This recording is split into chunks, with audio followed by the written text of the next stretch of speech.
waraxmatullaahi wabarakaatu.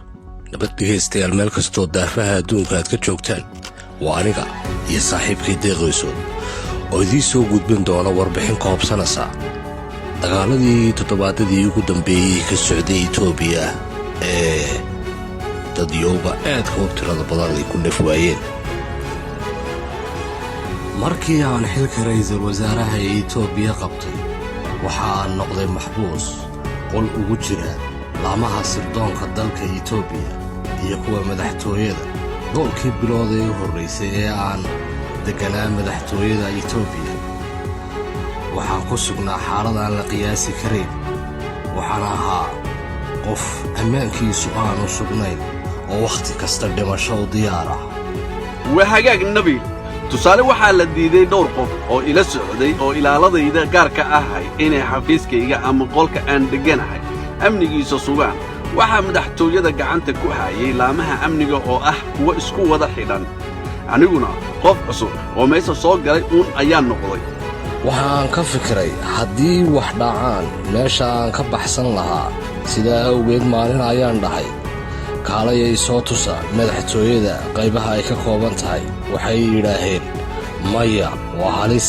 ciidamada madaxtooyada ilaalada in ay ku khaarajiyaan ayaa dhici kartaa. sirdoonka qaranka ninkii haystay wuxuu ii sawiray inaan mar walba halis ku jiro.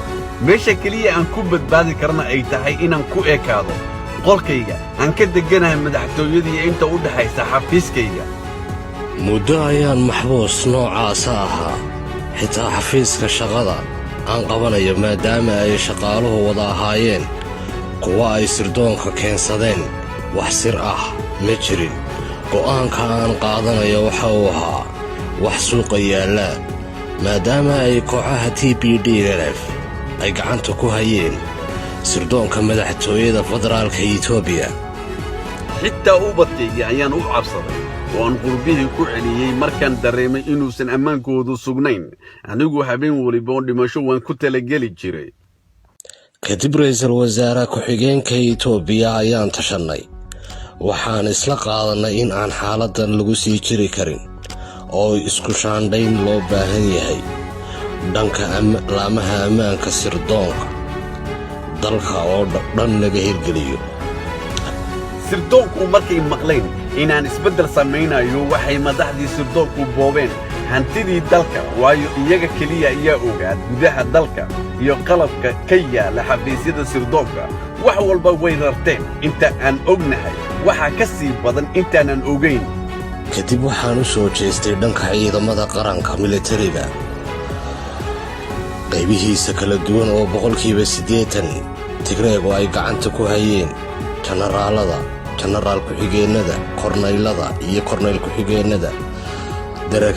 darajo kasta waxaa gacanta ku hayay qof tigree ah. dhibka ugu weyni waxa uu ahaa sidii aan waxaasi oo dhan u beddeli lahayn. safarkayga ugu horreeyey waxaan go'aansaday inaan deegaanka Soomaalida tago, laakiin sirdoonku waxay idhaheen waa lagu dilayaa oo al-shabaab ayaa halkaa joogta ee ha tegin. waxaan dhahay kuwa idilaya caddayn ma u haystaan inay halkaa joogaan? hadday jawaabtu haa tahay, dee waa shaqadiinniay soo qabta. kuwaas haddii aadan caddayn u haynin, shaqadayda hayga hor joogsanina ayaan ugu jawaabay. kadib sidii ayaan jigjiga ku tegey.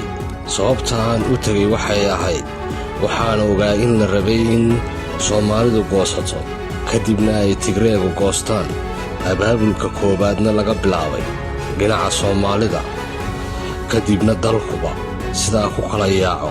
si aan u fashiliyo arrimahaas oo dhan ayaan jigjiga u tegey oon shacabka dowladdeegaanka Itoobiya ula kulmay. kadib markaan isbeddelkii isku shaandhaynta bilaabay, waxay iskugu tageen Maqalle. halkaas ayayna qorshe qaasa iyo rabshado joogto ah ka wadeen. waxay sameeyeen 113 dhibaato intaan xilka hayay. mar ay meel qarxiyaan, mar ay deegaanada shacabka isku diraan, mar ay qowmiyadaha afka isku geliyaan, iyagoo lacag iyo kooxo u daacadaha adeegsanaya.